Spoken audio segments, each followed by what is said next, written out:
어제 저녁 이후로 사랑의 교회에서 저희 앞으로 인터넷 메시지가 많이 들어왔어요. 근데 그 인터넷 메시지 중 하나가 우리 오카논 목사님이 조영기 목사님을 청한다 그래서 굉장히 마음에 근심을 했다는 겁니다. 순복음교회 스타일하고 우리 교회 스타일이 다른데 조 목사님이 와서 그냥 강단에서 춤을 추고 뛰고 그렇게 하면 이 일을 어떻게 감당하나 굉장히 걱정을 했는데 첫날 예배를 드리고 난 다음 안심을 했다. 그래서 그 메시지를 받고 아주 대단히 저도 마음이 기쁘고 안심이 되었습니다. 저는 원래 뛸 줄을 모르는 사람입니다. 그리고 흥분할 줄을 모르는 사람인 것입니다.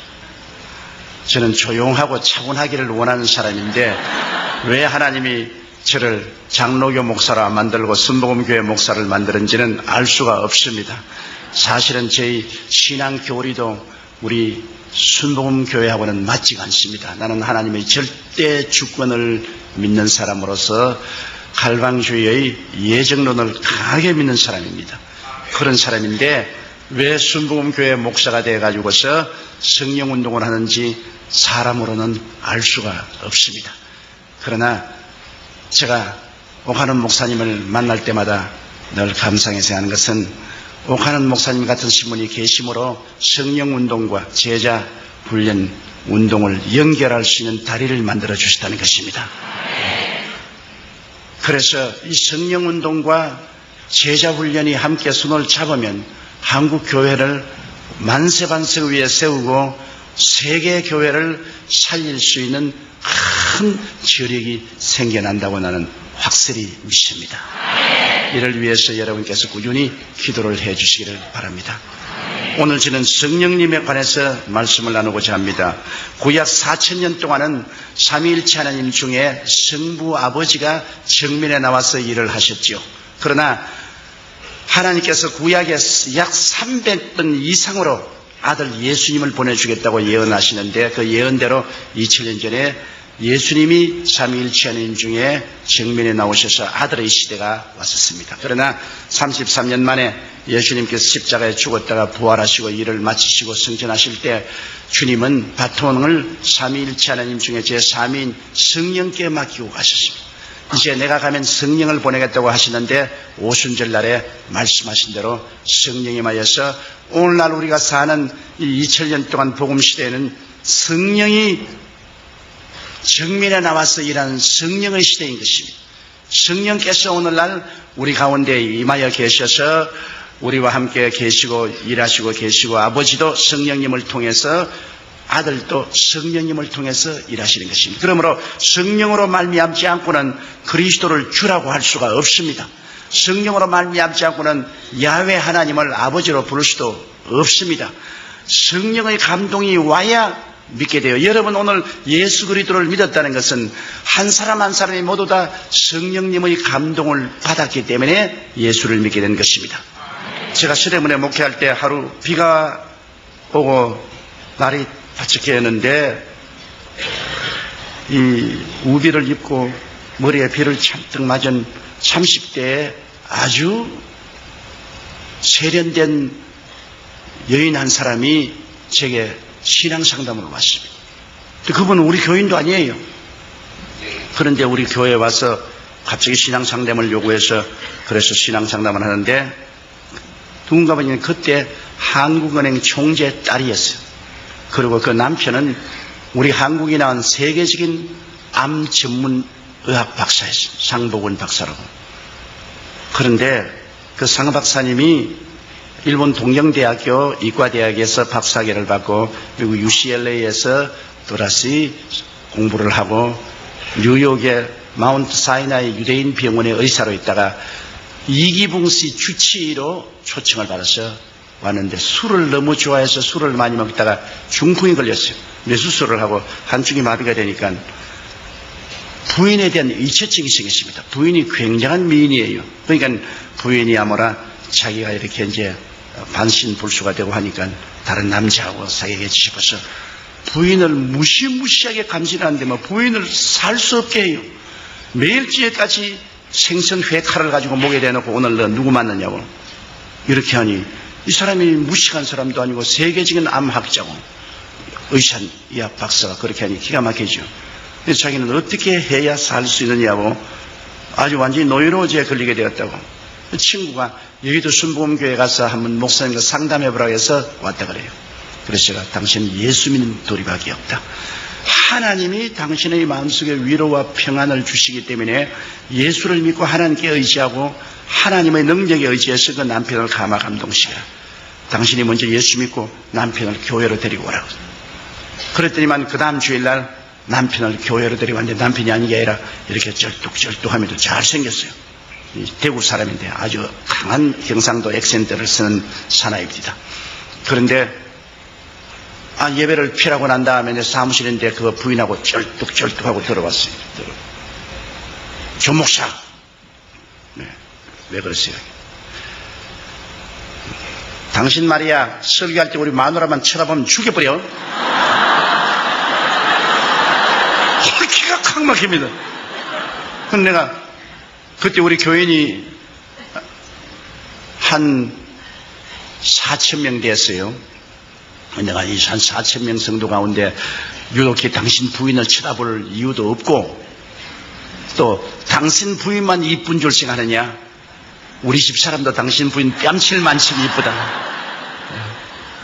그러니까 그런 설점식에 좌우간 잔소리 말고 우리 마누라 꾀기만 하면 내 막 칼로서 막 조목사 찔러 죽인. 이체증이라는 것이 이렇게 무섭구나. 그런데 이체증 덕분에 교회는 꼭 나와요. 마누라 지키려고. 그 부인이 교회 나오면 꼭 따라와서 부인 옆에 딱 앉아가실 거예요. 근데 언제나 내 정면에 앉아있기 때문에 내가 설교할 때 이렇게 설교하다가 이렇게 봐야지. 이렇게 보면 또 자기 부인 봤다고 또 야단법석하라니까. 참 주일날 그 사람만 오면은 신경이 쓰이는데 아주 못 견디겠어요. 그런데 꼭 예배를 피하고 나면은 내 사무실에 들어옵니다. 안 들어오면 좋겠는데 꼭 들어와가지고서 하는 말이 자, 내가 멀리서 보니 당신 이마도 번질번질하고 바보같이 안 보이는데 왜 그 완전히 바보 같은 소리 하느냐? 생화학적으로 생각해봐라. 어떻게 처녀가 잉태하여 아들을 낳으며 어떻게 죽은 사람이 무덤에 들어갔다 사흘 만에 다시 부활하느냐? 피가 다 썩었는데 어떻게 부활하냐? 당신 멀리서 보면 상당히 총명도 있어 보이고 이마도 까지고 눈도 빛이 번쩍번쩍 나면서 하는데 그런 바보 같은 소리를 하는 거 보고 내가 너무나 불쌍하다. 어디 직장이 없으면 내가 직장 하나 구해줄까? 왜 그런 거짓말하고서 밥을 먹냐? 그러니 이 사람 무식한 사람도 아니고 세계적인 우리 한국이 난 암학자인데 그래서 내가 당신 참 상박사 불쌍한 사람이요. 당신 고작 그거밖에 모르. 그러니까 자기는 참 불쌍하다. 보기에는 똑똑하게 보이는데 말하는 거 보면 영 바보 같은 말을 한다. 야, 나하고 그렇게 거리가 먼 줄 몰랐어요. 신령한 세계는 전혀 모르니까 내가 하는 말하고 그가 하는 말은 완전히 다른 세계예요. 그래서 나는 관심을 안 기울입니다. 내버려 놓고서 1년 동안 그 사람이 늘 나오면서 늘 저희 설교를 비평을 합니다. 바보 같은 말이라든지 사리에 맞지 않다, 비과학적이다, 지식이 없는 무식한 소리다. 그러다 귀뚱으로 들었는데 크리스마스 날 제가 설교를 하는데 앉아서 손수건을 내서 자꾸 눈물을 닦아요. 그래서 그 사람이 언제 우느냐? 부인하고 싸우면 웁니다. 그래서 내가 크리스마스 아침부터 싸웠구나. 우는 거 보니까 그 자꾸 눈물을 닦더니만 그저 예배를 피하고 난 다음 내 사무실에 또 왔어요. 그래서 장 박사 왜 크리스마스 날 아침부터 부인하고 싸웠느냐? 또 울게 하니까 안 싸웠어. 그럼 왜 울어요? 나 말이야 당신에게 와서 바보 같은 소리 1년 동안 듣다가 스키스프레이니아 정신분열증이 걸렸어. 오늘 아침에 당신이 무슨 동정녀가 아기를 낳고 말이야 그가 하나님 아들이고 그런 소리 하는데 내 머리로서는 전부 바보 같은 소리 같은데 내 마음이 딱 꺼내지더니만 당신 말이 다 믿어지지 않냐? 그러니 이것이 정신분열증의 증거라고 마음이 뜨거워져서 머리는 안 믿는데 마음은 믿어지는 것은 정신분열증이에요. 그러므로 당신에게 와서 1년 동안 설교 듣고 바보 같은 말 듣다가 내가 정신분열증 걸렸는데 책임져 고쳐! 나보고 고쳐줘! 그래서 잘 걸렸다. 당신 그 정신분열증은 천당 가는 정신분열증이다. 그게 걸려야 천당을 간다. 내가 그 고칠 약을 줄게. 그 무슨 약이냐? 구약과 신약이 있다. 당신이 이제 이 성경을 가지고 가서 구약과 신약을 읽는데 구약은 좀 어려우니까 마태복음 신약부터 읽어라. 이거를 한 번 다 읽고 나오면 내가 기도를 해서 당신 그 병을 고쳐줄게. 또 훌륭한 학자는 단순합니다.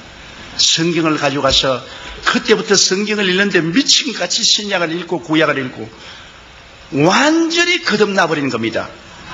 완전히 새 사람이 됐어요. 아직까지도 머릿속에는 많은 퀘션이 있는데 그 마음은 성령으로 말미암아 진리가 계시되어서 변화돼서 그때 내가 너무나 뚜렷이 깨달은 것은 성령의 역사는 머리를 통해서 들어가는 게 아니라 마음을 통해서 들어가는구나. 지식적으로 변화를 받는 게 아니라 마음에 중생하니까 마음이 달라져. 그 좋은 머리를 가지고 마음이 세속에 있을 때는 자꾸 그리스도를 반대하더니만 그 다음에 마음이 달라지니까 또 그 좋은 머리를 가지고서 동정의 탄생을 할 수 있다고 또 증명을 하기 시작하는 겁니다. 그가 하는 말이 amphibious animal이라고 해서 양서류 동물인 물에도 살고 무태도 사는 뱀이나 개구리 같은 것은 알을 수컷이 없이도 바늘로 찔러주는지 전기 자극만 주면은 그대로 부화가 되어서 나와요. 수컷이 없어도. 그래서 하는 말이 양서류 동물은 우리가 생물학적으로 보아도 수컷이 없어도 전기 쇼크를 주면은 부화가 되어서 새끼가 나오는데 하물며 동정녀 마리에게 성령의 쇼크가 왔는데 아들 낳는 거는 식은 죽 먹겠지 뭐. 옛날에 그렇게 그 좋은 머리로 가지고 반대하던 사람이 이제 마음이 변하니까 또 그 좋은 머리로 예수님이 동정녀 탄생하는 것은 과학적으로 증명할 수 있는 문제고 당연한 문제라고. 그러고 열렬히 그리스도를 전도하더라고요. 하루는 아주 화를 이렇게 내서 왔어요. 의사협회에 가서 있는데 자기가 예수를 전도하니까 당신 같은 말이야 학식 있는 사람이 그래요. 그 무식한 소리하고 예수를 믿냐고. 그래가 싸움을 대단히 하고 왔어요. 이놈의 새끼들 다 때려 죽여 뿌리려고 내가.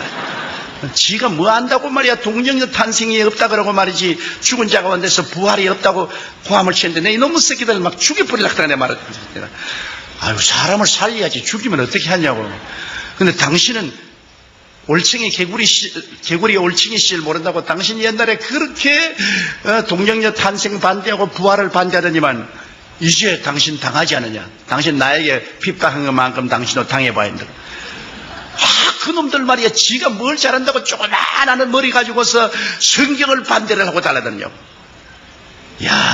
하나님의 성령이 와서 마음을 변화시키니까 머리는 마음의 도구에 불과해요. 마음이 예수를 믿게 되면 머리는 다 예수님에 대한 증거를 하는데 쓰고 마음이 안 믿으면 그 머리 가지고서 전부 반대로만 쓰는 거죠. 그렇기 때문에 성령으로 말미암지 않고는 예수를 주라고 할 수 없는 이유가 거기에 있는 것입니다. 성령의 감동이 오면은 마음이 문이 열리고 녹아지고 하나님의 계시가 임하심으로 예수를 하나님의 아들로 보게 되는 것입니다. 이것은 이성적으로 증명할 문제가 아닙니다. 감각적으로 증명할 문제 아닙니다. 계시적인 신앙인 것입니다. 성령이 오셔서 우리에게 계시해 주시는 것입니다. 그러므로 예수 믿고 성령 받으면 성령이 예수 그리스도를 구주로 우리에게 증명해 주시는 것입니다. 여러분 예수 믿었기 때문에 다 성령 받은 사람들이에요. 그러나 성령을 받는 것하고 성령 충만하고는 틀립니다. 여러분 성령을 충만하게 받으면 하나님의 성령의 은사가 나타나기 시작하는 것입니다. 성령의 은사는 여러분 성경에 보면 고린도전서 12장에 지혜의 말씀의 연사, 지식의 말씀의 연사, 영분별의 연사, 예언의 연사, 방언의 연사, 방언 통역의 연사, 또 믿음의 연사, 기적의 연사, 병 고치는 은사도 있고 또 여러분 로마서 12장에 보면은 12장 6절로 8절에 섬기는 은사, 가르치는 은사, 구원하는 은사, 구제하는 은사, 다스리는 은사, 긍휼을 베푸는 은사들이 있는데 성령 충만하게 받으면 성령 충만은 여러분과 나를 봉사할 수 있도록 만드는 은사를 주시는 것입니다. 우리가 구원받아서 성령 받은 사람은 그 마음속에 아들의 영으로 성령이 오셔서 여러분 아버지로 부르게 하고 구원받은 자녀로서의 확신을 얻게 하지만은 이제 성령 충만은 봉사하기 위한 능력을 하나님이 주시는 것입니다. 그렇기 때문에 하나님 앞에 은사를 받아서 봉사하려면 성령 충만을 받아야 되는데요. 제가 처음 예수 믿고 구원을 받고 난 다음 다른 사람이 성령 충만 받았다 그러기에 나도 성령 충만 받기 위해서 1년을 기도를 했는데 성령 충만 못 받았어요. 성령 충만 받기 위해서 기도하면 오라 해서 잠이 들고, 그리고 또 기도하려니까 할 말이 없어요. 한 5분 하고 난 다음엔 뭐 아무 할 말이 없어. 그러니까 아주 답답해요. 그래서 제가 이제 신학교에 들어왔는데, 신학교에 내 동창들, 그 다음에 후배들도 보니까, 뭐, 방언도 하고 막 그래요. 아유, 난 뭐, 영 아니라. 그래서 제가, 뭐, 너희들 뭐, 방언한다고 뭐 큰 소리 하느냐? 나는 방언 안 해도 너희들보다 훨씬 낫다. 그런 큰 소리 했는데, 우리, 저하고 같이 동역을 하다가 나중에 저희 장모님이 된 최하실 목사님이 제가 동창을 들어왔는데, 내가 20대인데 이제 40이 넘어서 학교를 들어왔어요. 하는데, 그런 보면 늘 참 앞자리에 수업 시간에 앉아가지고서 기도를 하는데 얼굴이 파랗게 아주 성령의 불이 임해가지고서 손을 떨면서 방언을 해요. 방언을. 그런데 내가 부럽기도 하고 밉기도 하고 그래가지고서 무식한 사람들이 그런 쓸데없는 소리 한다고 말이야. 그 알아듣지도 못하는 말 뭐 때문에 하느냐 말이야. 아는 말로 해야지 모르는 말 그런 것 왜 하냐. 그렇게 했는데 토요일마다 우리 신학생들이 바구다공원에 전도를 나갔어요. 제가 학생회장이고 그때 그 최하실 목사님이 전도부장이었는데, 이제 제가 북을 들고 이제 북을 치면서 매 토요일마다 바구다공원에 가서 주 예수의 강림이 부르나니 하고 찬송을 부르고 이제 바구다공원에 할 일 없는 사람 모인 사람이 다 모여오잖아요. 그럼 설교를 하는데, 이 왠지 나는 훨씬 최하실 목사님보다도 조리 있게 서론 본론 결론을 만들어서 설교를 하는데, 나만 설교하면 싸우자고 달라들어요. 거기 있는 사람들이 막 주먹을 휘두르고 집어치우라 고함을 치고 나에게 막 고통을 주고 핍박을 주는데, 이 최하실 목사님은 서론 본론도 없이 두루뭉술이 설교를 하는데도 다 사람들이 알아듣고 박수도 치고 또 가고 나면 더 하라고 하고. 그런데 가만있어. 이게 참 이상하다. 나는 최 목사님보다 훨씬, 최하실 집사입니다. 최 집사님보다 훨씬 내가 웅변적이고 논리 정연하고 지식적으로 설교하는데 나보고는 대들고, 최하실 목사님 두루뭉술이 같이 그냥 저런 설교를 하는데 내가 봐도 웃었는데, 그거는 말이에요. 보고서 그냥 박수도 치고 어떠한 사람 와서 안수교를 받겠다고 머리도 내밀고 그러고 더 하라고. 그래서 내가 물었습니다. 아니 그렇게 두루뭉술이하고 설교해도 사람들이 좋아하고 말이에요. 머리도 내밀고 안수도 해달라고 하는데 그거 왜 그러소? 내가 설교 훨씬 잘하는데. 그러니까 조 회장은 성령 충만하지 않지 않아. 나는 성령 충만하고 방언 기도도 하고 그러므로 말미암아 나는 매일같이 기도를 3시간 이상씩 하는데, 뭐 학생회장 뭐 하루에 얼마나 기도하나? 한 30분 기도한다. 꽤 30분 기도해가지고서 감화감동하는요. 그래 내가 속으로 결심했습니다. 나도 성령 충만 받아야겠다. 나는 예수 믿고 성령 받았지만 이제 봉사하는 능력을 얻기 위해서는 충만 받아야겠다. 그래서 상가산에 이제 성령 충만 받아 기도하려고 내 친구와 같이 이마치 큰 속방을 하나씩 사가지고서 배고플까 싶어가지고서 그걸 이제 들고서 그 상가산 위에 올라가서, 그때는 바위에 그렇게 맑은 물이 흘러내렸습니다. 그 여름에 양말 벗어놓고 물에 발을 당겨놓고 그러니까 찬송을 부르면서 자꾸 빵을 뜯어먹기 시작했는데, 저녁 어두우니까 빵 다 뜯어먹었어요. 그래 우리 둘이가 소식은 빵 다 먹었다. 내일 아침에 배고프면 어떻게 하니? 내려가자. 그 산에서 내려와 버려 말았어요. 그래 뭐 성령 그래 어떻게 봤습니까? 그래 도저히 안 되겠어. 그 다음에는 토요일 날로 결심하라고 빵을 안 가지고 이제는 막 마음속에 죽기 아니면 살기로 결심을 했습니다. 마음속에 그런 결단이 있어야 돼요. 내가 성령 받지 않고는 내가 산에서 안 내려왔다고. 상각산 제일 꼭대기에 올라갔습니다. 못 내려오려고요. 그 밤이 되니까 막 아이고 여름 이 짧은 반소매 입고 왔는데 얼마나 춥던지, 여름인데도 모기는 자꾸 달라들지요. 어떠니 뭐 절벽이니 내려올 수도 없는데 기도는 한 30분 하고 나니까는 미천 다 떨어지고 할 것은 없지요. 야 죽겠대요. 시간을 나가는데 기도는 할 것도 없고 그리고 모기는 달라졌는데 또 무슨 생각이냐면 그때는 상하산에 가끔 범이 나타난다고 그랬습니다.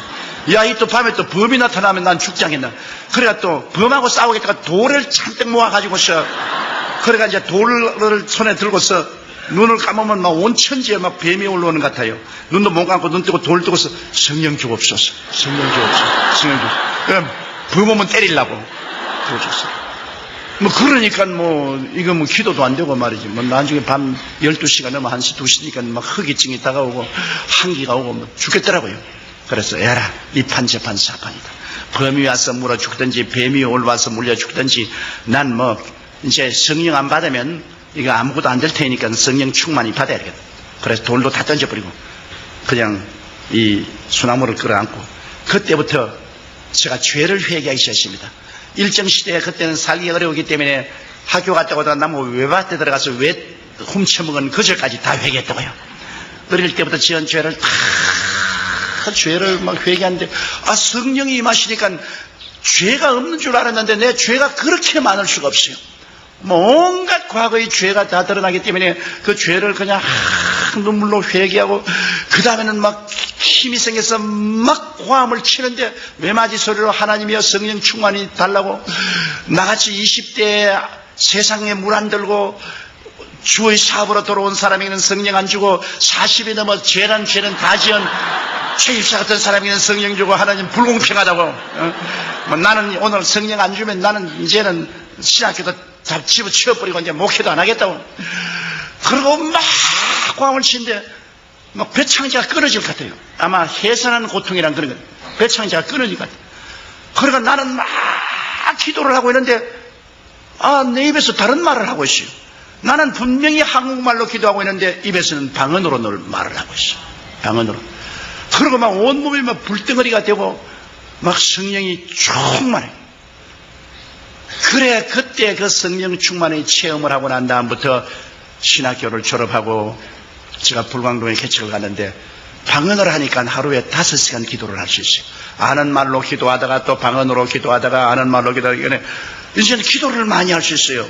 전에는 30분 기도하면 기도할 것이 없는데 성령께서 오시니까 도와서 아는 말로 기도하다가 또 미천 떨어지면 또 방언으로 기도하고 또 방언으로 한참 기도하다가 또 아는 말이 생각나면 또 아는 말로 기도하고 그래서 불광동에서 제가 목회할 때 하루에 5시간 이상씩 기도를 했습니다. 물론 할 일도 없고 교인이 5명이니까 할 일도 없이 5명 매일같이 신방도 할 수도 없고 그러니까 천막교에 앉아가지고 하루에 5시간씩 기도를 합니다.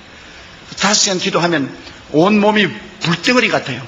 그리고 강단에 일어서서 설교를 하려고 하면 마치 공중에 떠있는 것 같아요. 그러니까 그때부터 하나님께서 기사와 이적을 허락해 주시더라고요.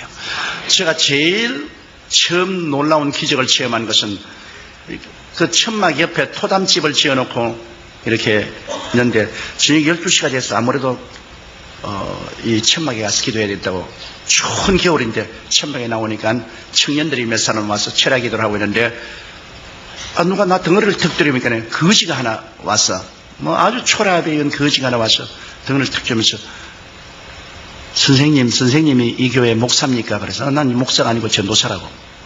그러니까 나 기도 좀 해주시겠소.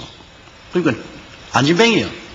당신 어떻게 왔을까? 내가 서울역에서 이 구걸을 하고 있는데 어떤 사람이 지나가면서 하는 말이 너 저 불광동에 천막교회 찾아가면 그 전도사가 하나 있는데 그 사람이 병자회에서 기도하면 병이 낫는다 하더라. 너 팔자를 고칠 수 있으니까 한번 가보라. 그래서 하루 종일 버스 기사들에게 사정을 해서 아침에 출발한 것이 밤 12시가 넘어가지고서 왔는데 이렇게 안진뱅이가 대가지고서 손에다가 송곳 같은 가지고서 이렇게 끌고서 와요. 무릎에는 이렇게 고무를 대가지고서 이렇게 끌고 이렇게. 그래 아주 몸이 얼음장 같고 그렇더라고요. 그래서 내가 그 전도사인데 아유 날 좀 살려주십시오. 나는 안진뱅이가 돼서 이렇게 이게 얻어먹기도 너무나 고통스럽고 그래서 내가 겁이 나기 때문에 야 너 예수 안 믿는 사람은 아무 기도해도 소용이 없다 그래. 변명하려고 그러니까 믿겠습니다.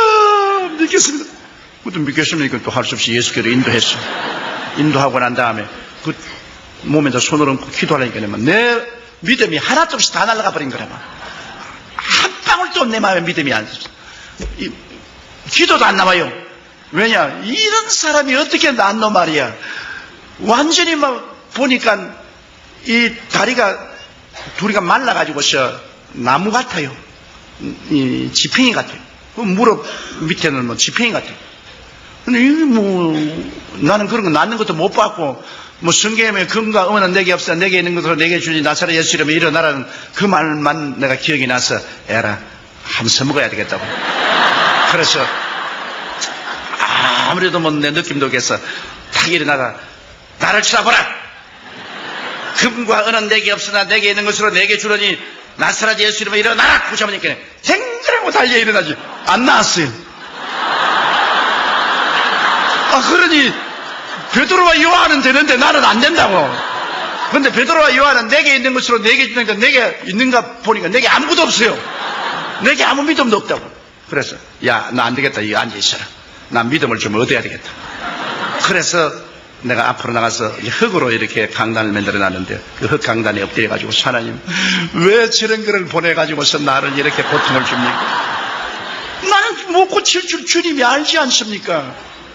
근데 저 불쌍한 놈, 저 나를 기대하고 왔는데 저거 나 어떻게 보냅니까? 그러니 주님이 죄를 제 발로 걸어 나가게 하든지 안 그러면 내게 능력을 주셔서 고쳐주든지 어떻게 일을 해줘야지 어떻게 합니까? 그러고 난 다음 기도가 안 되기 때문에 방언으로 내가 기도를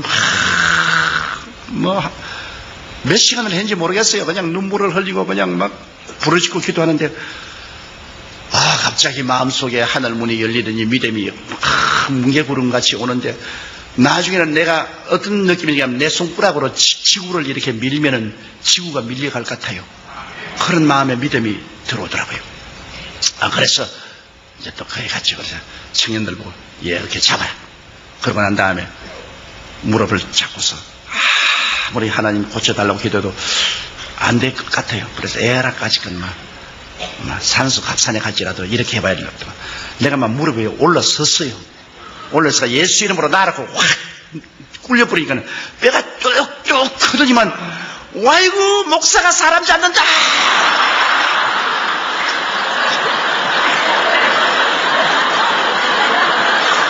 나도 이제 어쩔 도리가 없어요.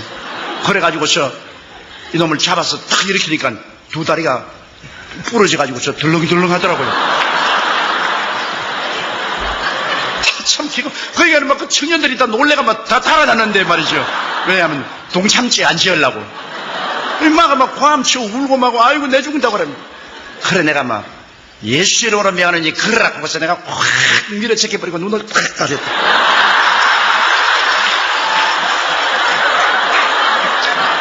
지금은 제가 웃지 그때는 웃을 창편히 못했어. 그러니 또 청년들이 고함을 치고 박수를 치고 야단이요. 그래 눈을 떠보니까 인마가 천막 주위를 뛰는데 나와가지고서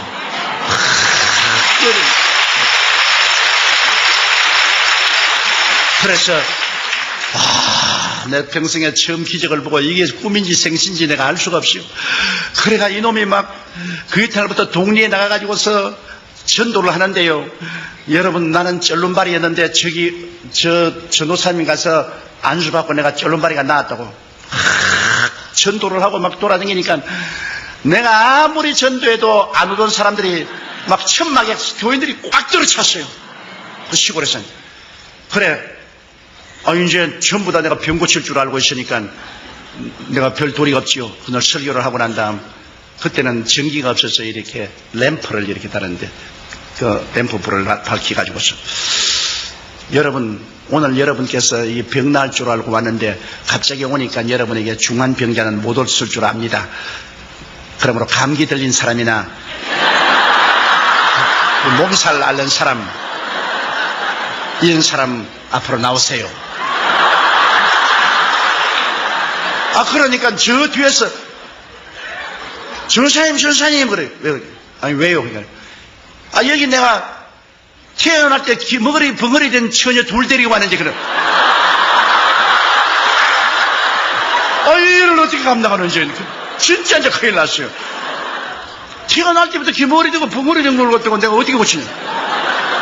자, 그래도 못한다 할 수는 없고, 에라, 막, 이것도 또 이판저판이다. 그래, 막 아랫도리가 팍 떨리는데, 속으로 데려와. 근데 하나는 키가 크고 삐쩍 말른 처녀하고 하나는 키가 적고 통통한 둘이를 됐는데, 둘이도 왜 왔는지 모르고 두리번 하고 있어요. 그럼 내가, 어디서 데리고 왔니까, 절름발이가 나왔다고 그러고 또 오늘 집회 있다고 그러게 내가 가서 이 귀머거리 벙어리들이 모여 사는 곳에 가서 둘이를 데리고 왔다 그래요. 내가 막 쥐어받고 오십니다. 오늘 막 개꾸 머리 아픈 사람이나 강의 들린 사람만 왔으면 그거만 무시한데 그건 나은지 안 나은지 모르잖아요. 그러니까 만수만 해주면 막 오케이 되는데, 이거는 정말 귀머거리 벙어리고 이거는 어찌할 도리가 없잖아요. 그럼 모든 사람들이 기대를 하고 쳐다보는데 이제 안 할 수도 없고, 그래가 내가 주님 내 위치를 한번 바꿔놓고 생각해 봐 주십시오. 주님이 내 자리에 섰더라면 어떻게 했습니까? 주님, 내가 지금 죽을 징해입니다. 이제 이랬다가 이게 안 나는 날이면 천막 걷어치우고 이제 거짓말쟁이가 되어서 이제 쫓겨나가야 될 치인데, 주님께서 어쩐지 살려주시고 나는 어떻게 기도할지를 모르니까 주님이여 계시를 좀 주십시오. 계시를. 그래도 계시고 뭐고 아무것도 안 보여요. 그냥 주님께서 계시 줄 줄 알고 눈을 탁 감는데 그냥 개똥벌레만 왔다 갔다 하셔서 그냥 아무 계시도 안 보여요. 사람이 답답하면 자기가 마음대로 생각합니다. 내 생각에 귀신 들려 귀머거리 되고 벙어리 되는데 귀신이 들리는데 빼빼한 애에게는 빼빼한 귀신이 들어가 있을 것이고 뚱뚱한 애에게는 뚱뚱한 귀신이 들어가겠다. 빼빼한 귀신 쫓아내는 게 뚱뚱한 귀신 쫓아내는 것보다 쉽겠다 생각했어. 그래서 너 빼빼한 거 너 나오라. 이것 동안 너는 여기 있으니까. 그래 이제 걔에게 이제 귀에다가 내가 손을 얹고 앉아. 하나님 아버지, 이 귀머거리를 고쳐주옵소서. 그리고 예수 이름으로 귀먹은 귀신아 나오라. 그렇게 하고 난 다음에도 손가락을 뺄 수가 없어요. 겁이 나가지고. 그러니까 또 좀 기도하고 또 나오라 하고 또 기도하고. 너무 오래 하니까 교인들이 그만 이상하고 보고 있어요. 이제 손을 뺏는 날이면 이제 운명의 시간이 다가오는 겁니다. 그게 하나님의 기적이라는 것은요, 편안한 데서 안 나타나요. 운명의 시간이 다가와야 기적이 나타나는 겁니다. 벼랑에 서서 이것이냐 저것이냐 완전히 막다른 골목이 있어요. 나는 완전히 막다른 골목이에요. 이거는 젖먹던 힘을 다 내가지고 기도를 하고, 그 다음 손가락을 탁 뽑고, 그것도 용감하게 그냥 싹 돌려 세워가지고서, 그래가지고 내가 이쪽 귀에다가, 이러니까, 이렇게 돌아봐요. 그런데 저쪽에 또 이렇게 돌아봐요. 그래서 내가 뒤에서, 엄마! 그러니까, 엄마! 이래요. 아빠! 엄마! 하나님! 그래요. 와! 하나님이 응답했구나. 그래, 그 다음부터 내가 그 자리에서 예수 이름으로 승리를 얻었네. 그걸 한 구절을 가르치겠네. 예수 이름으로 따라 하더라고요. 그래 내가 우선 정말로 귀머거리 벙어리 이야기는 지금 아무것도 못 들었다고. 벼락이 쳐도 모르는. 그러면 얘가 그 다음 들리니까 막 뛰고 막 손바닥을 치고 막 그 뚱뚱한 애를 안고 막 너도 와서 받으라고 막 이러는데, 이제 하나 나왔으니까 두 번째 할 필요가 없어. 그거 하다가 안 되면 안 되니까 내가 막 교인들에게 보라고, 하나님 살아계신다고, 이 자리에 아픈 사람 다 나오라고. 그러니까 아픈 사람이 막 다 나오잖아요. 그러니까 막 내가 머리를 막 너도 나가라 가지고 너도 나가라.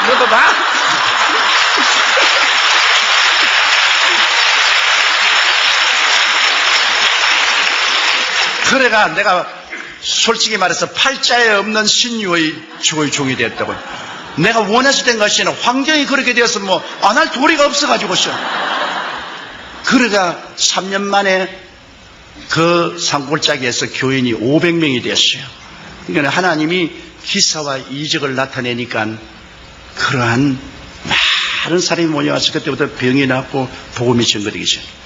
그것이 내가 하루에 5시간씩 기도할 수 있었기 때문에 그런 일이 생기는데, 그 기도를 그렇게 할 수 있는 것은 성령을 충만히 받고 난 다음에야 기도할 수 있는 힘이 오더라고요. 내가 그냥 성령 받고 난 다음에 중생하고 난 다음에는 그렇게 기도할 열정도 안 생기는데, 내가 성령 충만이 받고 그 다음 방언 기도도 할 수 있고 그렇게 하니까 그 다음부터 오랫동안 기도하게 되고 오래 기도하니까 은사가 나타나기 시작해요. 성령은. 그래서 성도들에게 그냥 성령 충만이 받으라고 강조를 하고 그 다음 성령 은사를 받으니까 뭐 섬기는 사람, 봉사하는 사람, 전도하는 사람 생겨서 열심히 봉사하고 전도하게 되고 교회가 그때부터 눈부시게 발전해서 제가 61년도에 서대문에 나왔는데 1970년도에 가서 교인이 18,000명이 됩니다. 그러니까 그 서대문 거기가 험한 곳입니다. 그게 왜냐하면 세문안 교회가 있고 그 다음에는 정동교회가 있고 독립문 성결교회가 있고 아현 감리교회가 있고 한국의 대표적인 정직한 교회인데 그 한가운데 딱 제가 들어갔어요. 사람들마다 너 이제 망했다. 그거 들어가서 너는 살아남지 못한다 그랬습니다. 그때 내가 나이 26살이었습니다. 그러니까 뭐 새파란 젊은 놈이 그 들어가서 어떻게 합니까? 그래도 제가 하나 깨달은 것은 사람들의 필요를 채워주면 사람들이 온다. 배고픈 사람에게 밥 주는데 안 올 테겠느냐? 목마른 사람에게 물 주는데 안 올 테겠느냐? 그때 한국은 개발연대라 60년대 전라도와 경상도에서 사람들이 많이 서울로 와서 올 때 갈 데가 없어서 방황하는 그때 교회를 개방해놓고 교회에서 자기도 하고 교회에서 생활하도록 내버려놓고 그 다음에 가난하고 헐벗고 굶주리면 병이 많지 않습니까? 그러므로 병자 위한 기도를 하고 위로와 격려를 해주니까 뭐 교인들이 모여오는데 구름띠같이 모여요. 그래서 오늘날 70만 성도까지 올라오게 된 것입니다. 이러므로 사람들이 와서 괜히 교회를 외형적으로 안 보고 이 굉장한 교회라고 하는데 저는 늘 대답한 것입니다. 이건 내가 한 건 아닙니다. 성령께서 역사하는 것을 나는 곁에 따라다니며 구경만 했지 성령의 역사했지 나는 구경밖에 한 것이 없습니다. 내가 어떻게 합니까? 나는 못해요. 나는 어림도 없어요. 성령 충만 받고 성령의 은사가 나타남으로 말미암아 이런 일을 했다고 제가 늘 그런 증거를 합니다. 그럼 성령과 우리의 관계는 성령께서 우리가 예수 믿을 때 우리가 성령 받고 난 다음에 그 다음 성령 충만해서 성령의 은사가 나타나면 성령의 은사로서 우리가 섬기면 하나님의 영광이 나타나기 때문에 하늘나라가 크게 확장되지요. 예수님께서 말씀하기를 내가 아버지께 구하겠으니 그가 또 다른 보혜사를 너에게 주사 영원토록 너희와 함께 있게 되는데 여기에 다른 보혜사라는 말이 의미가 깊습니다. 여러분 제자들은 마땅히 말을 했을 거 아닙니까? 예수님 우리 다른 보혜사 필요 없어요. 예수님 우리와 같이 계셔주세요. 그렇게 말할 것인데 예수님께서는 제자들에게 내가 다른 보혜사를 보냈다 할 때 제자들이 그런 질문 안 했습니다. 이 다르다는 말이 헬라어에 두 가지가 있는데요. 알로스라는 말이 있고 헤테로스라는 말이 있습니다. 보혜사라는 것은 파라클레토스인데 알로스 파라클레토스하고 헤테로스 파라클레토스가 있는데 예수님이 말씀하시는 것은 알로스 파라클레토스라는 말을 썼습니다. 알로스라는 말은 똑같은 것 중에 하나입니다. 두 개가 뭐 똑같아요. 같은 모양이고 같은 무게고 뭐 같은 형식이고 똑같은데 둘 중에 하나 다른 거 할 때 알로스라 씁니다. 그런데 헤테로스는 전혀 다른 겁니다. 이 마이크하고 이 강단은 완전히 다르죠. 이거 할 때는 헤테로스라는 말을 씁니다. 그런데 예수님께서 나는 처음 보혜사인데 내가 가면 아버지께 구해서 알로스 파라클레토스를 보낸다. 나와 전혀 같다. 내가 하나님이냐? 그도 하나님이다. 내가 사랑하냐? 그도 사랑한다. 내가 병을 고치느냐? 그도 고친다. 내가 귀신 쫓아내느냐? 그도 쫓아낸다. 내가 하나님 아버지를 나타내느냐? 그도 나타낸다. 전혀 똑같은 것. 그래서 이 알로스 파라클레토스는 성령 오시면 예수 오신 것과 같고 또 예수님 계시면 성령 오신 것과 같고 전혀 같은 것 중에 둘 중에 하나는 알로스라는 말을 씁니다. 그래서 예수님께서 내가 가면 아버지께 구하겠으니 나와 똑같은 다른 보혜사라고 합니다. 그러므로 성령이 오시면 예수님이 하신 일을 꼭 그대로 할 수밖에 없습니다. 여러분 주님께서는 말씀하기를 내가 가면 나를 믿는 자에게는 나보다 더 큰 일도 행하겠다고 했는데 예수님과 알로스로 꼭 같으니까 예수님께서 사역하신 그 사역을 성령께서 그대로 반복을 하시는 것입니다. 그것을 우리가 꼭 알아야 돼요. 그래서 오늘 성령 시대에는 예수님 시대에 하던 일은 다 지나갔다고 생각하면 안 되는 것입니다. 예수님 시대에 구원하던 사역은 오늘날도 계속되고, 예수님 시대에 귀신 쫓아내는 사역도 오늘날 예수 이름으로 그대로 되고, 예수 이름으로 병자를 고치는 사역도 그대로 이루어지고, 예수 이름으로 변화를 가져오는 것도 성령이 그대로 하는 것입니다. 성령 오심은 바로 예수님 오심과 꼭 같은 것입니다. 그런데 여기에 보혜사란 말이 의미가 상당히 깊습니다. 보혜사란 말은 영어로는 컴포터, 위로자라고 말하고, 한국은 보혜사라고 하는데, 원래는 헬라의 법정에서 사용하는 말인 것입니다. 파라클레토스라고. 그것을 설명하기 위해서 제가 하나의 간단한 예를 하나 만들면, 어떤 큰 부잣집 아들이 있었는데 아버지가 굉장한 부자예요. 그러나 그 아들은 좀 머리가 둔해서 이 행정 능력이 없어요. 그런데 아버지가 세상을 떨면서 그 많은 부동산과 동산을 다 이 아들에게 상속을 주었습니다. 그런데 이 아들이 친구를 생겼는데, 그 친구는 굉장히 머리가 좋고 웅변이고 능력이 많은 친구지만은 가난뱅이에요. 아무것도 없어요. 그런데 그 친구가 이 부잣집 아들에게 와서 뭐라고 말하냐면, 자네가 그렇게 많은 동산도 가지고 부동산도 가지고 있는데 자네 이거 어떻게 다 격리 관리할 줄 모르지 않느냐? 나에게 부동산도 넘겨주고 동산도 다 넘겨주면 내가 너에게 돈 필요할 때 돈 해주고 이거 다 이식을 취하고 재산을 늘려줄 테니까 내게 다 맡겨라. 두려워하지 마라. 내 너하고 같은 친구 아니냐? 그래서 이 사람이 인감도장도 주고 부동산 등기 서류도 주고 돈도 다 맡겨줬어요. 얼마 있지 않으니까 이 사람이 자기 온 식구를 다 데리고 술에 싣고서 집으로 돌아왔어요. 그 왕이니까, 야 임마 나가. 합법적으로 이 집도 내 집이고 이 땅도 내 땅이고 너희 부동산 동산도 다 내 거다. 네가 내게 넘겨줬지 않느냐? 내가 다 내 거다. 넌 나가라. 졸지에 밖으로 쫓겨나가서 거지가 됐습니다. 그러니 이제 어떻게 합니까? 할 수 없어 고소할 수밖에 없죠. 법정에 고소를 해서 재판날에 이제 재판관이 앉아있고 모든 사람들이 그 유명한 재판이니까 구경하러 입추 여지가 왔는데, 그 재판관이 원고를 보고 말합니다. 야, 원고, 자네가 이게 집도 그러고 부동산 동산 다 자네 것인데 사기를 당했다 그랬는데 자네가 그에 대해서 변명을 해보라. 이 사람이 머리가 둔하고 말도 잘 못하고 사람이 좀 모자라니까 눈물만 흘리고 말을 못하죠. 그런데 그러면 피고가 말해버려. 이 사람 얼음에 박 밀듯이 청산유수로 설명을 합니다. 이것은 내가 이 집에서 봉사해주고 다 섬겨준 그 대가로서 내가 이 동산도 없고 부동산도 다 없고 이건 다 합법적인 내 것이고. 그러니 재판관도 다 모개를 하고 모든 사람 다 모개를 거든. 이제는 이 원고인 부잣집 아들은 재산 다 잃을 뿐 아니라 이제 무고죄로 잡혀 들어갈 정도가 됐습니다. 그런데 헬라의 법정에서는 판단을 내리기 전에 묻습니다.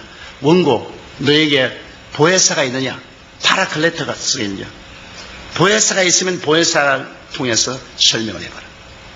반드시 그 기회를 줍니다. 그런데 저 뒤에 그 동리에서 아주 명망이 있고 오래 살았고 존경을 받고 훌륭한 사람이 일어나가지고서 그 부잣집 아들 보고 날 보혜사로 인정하라. 인정 안 하면 법적인 요건이 구성이 안 돼요. 날 인정하라. 날 인정하라. 그러니까 이 친구는 인정을 하면 가만 안 둔단 말이야. 보혜사는 세워봐라. 가만 두는 거. 그 이마가 벌벌 떨고 울고 있다가 재판관님, 저 어른을 내 보혜사로 인정합니다. 그럼 법적으로 성립돼. 그 사람이 군중들 앞에 가서 옆에 딱 붙어서 끼고서, 야, 울지 마라. 내가 문제를 다 해결해 주마. 울지 마라. 나를 의지하라. 이 사람 그냥 보혜사에게 막 의지합니다. 그러니까 보혜사가 일어나가지고 재판은 각하. 내가 오랫동안 이 동네에 살아서 이 부잣집 사정도 알고 이 젊은이 사정 아는데 이거 다 젊은이가 꾸민 사기라고. 그 증명을 두고 아주 참 유치하게 모든 것을 설명을 하니까 재판관도 모든 것이 다 밝혀지고 모든 사람들이 저런 나쁜 놈이 있나. 그러니까 재판관이 판결 내리기를 이 부동산과 동산을 모두 다 이 원고에게 돌려주라. 그리고 이 사기꾼은 당장 체포해서 감옥에 넣어라. 그렇게 될 때 이 파라클레토스, 바로 보혜사가 이 사람을 살려준 것입니다. 그러면 성경에 보면 예수님께서 다른 보혜사를 보내겠다는데 예수님은 첫 보혜사고 성경은 두 번째 보혜사인데요.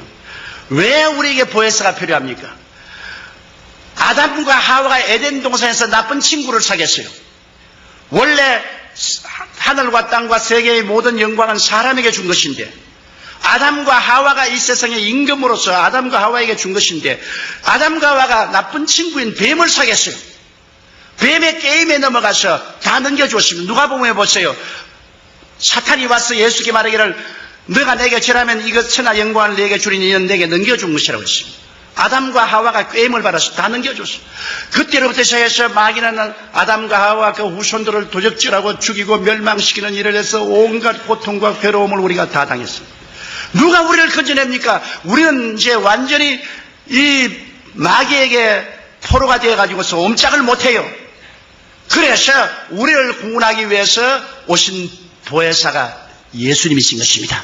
예수님이 우리를 도우기 위해서 오셔서 하나님 앞에서 우리의 모든 죄를 대신 다 짊어지고 십자가에 못 박여서 죄를 다 하나님 앞에서 청산했죠. 하나님이 예수 그리스도를 통해서 우리 죄를 용서하는데 보세요. 우리가 인정해야 보혜사가 됩니다. 오늘 예수님이 온 인류를 위해서 십자가에 못 박여 몸치고 피 흘렸지만은 믿는 자만이 구원을 받을 수 있지 믿지 않으면 효과가 없습니다.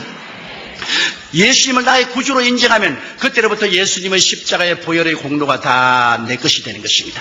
내가 용서와 의와 영광을 얻게 되는 것입니다. 그래서 예수님이 십자가에서 우리를 위해서 하나님 앞에서 잃어버린 것을 도로 다 청산하고 내가 다 이루었다 했을 때 주님께서는 죄를 다 용서하시고 마귀와 세상을 이기시고 질병을 주님께서 청산하시고 저주를 다 주님께서 제하시고 사망과 음부를 이기시고 주님께서 부활하시면서 하는 말이 이제 내가 또 다른 보혜사를 보내겠다.